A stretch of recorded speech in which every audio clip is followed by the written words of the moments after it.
observation number 7 may be the one most difficult to get our hands around because it doesn't speak to something we see on this earth at the current time. But it really is the end goal of spiritual reproduction, and that is that both the Son and the Father are glorified. In other words, there's something greater at stake than just the meeting of a human need. Though that's very important, the eternal destiny of someone's soul matters greatly. But something is even more important than that, and that is the glory of God.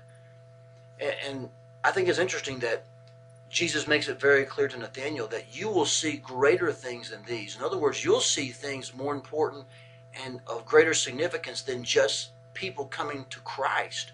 You'll see the angels ascending and descending upon the Son of Man. And he's indicating there are a couple of things perhaps. He may be talking about the baptism of Jesus. He may be talking about the second coming of Jesus. He may be referring to perhaps something Nathanael was reading under the fig tree. Maybe he was reading the story of Jacob's ladder in Genesis chapter 28. There could be a number of reasons Jesus said this, but I think the root of that is that it's an indication that Jesus and the Father share a relationship. He's giving Nathanael some insight into something bigger than what's on this earth. He's saying, look beyond this earth to the glory that I share with the Father and to the day that it will be revealed. You know, Paul echoes this as well in 1 Timothy chapter 3 when he gives in a very succinct way the life of Jesus. This is 1 Timothy chapter 3, about verse 15. And one of the last phrases is when he says that he was taken up into glory. And the ascension is one of those times in which those who were watching, those who had been birthed into the family of God, who had followed Jesus, watched Jesus ascend back to his Father to where he was sharing the glory.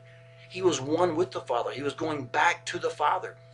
And he said to wait until he comes again. And he will be victorious at that point in a very real, physical, visible way.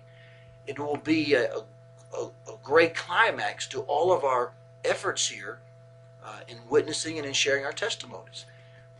That will be a glorious day, so to speak.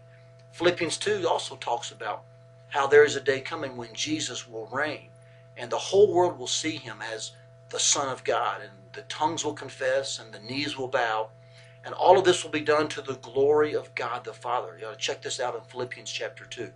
In both of these scriptures, they just support what happened here in John 1, that there is something eternally significant at stake when we are involved in God's spiritual reproduction efforts. It's more than just the meeting of a human need. It's more than an earthly felt need situation, but God is gaining great glory in the here and now and also in the hereafter when people are birthed into his family. And both the Son and the Father are magnified in massive ways when people come to Christ. That's really what's most important. And when we're involved with God and partnering with him in his work of spiritual reproduction, we're partnering with God in something eternally significant. Even beyond the eternal destiny of souls, we're bringing great glory to God. We're seeing both the Son and the Father magnified in an awesome way.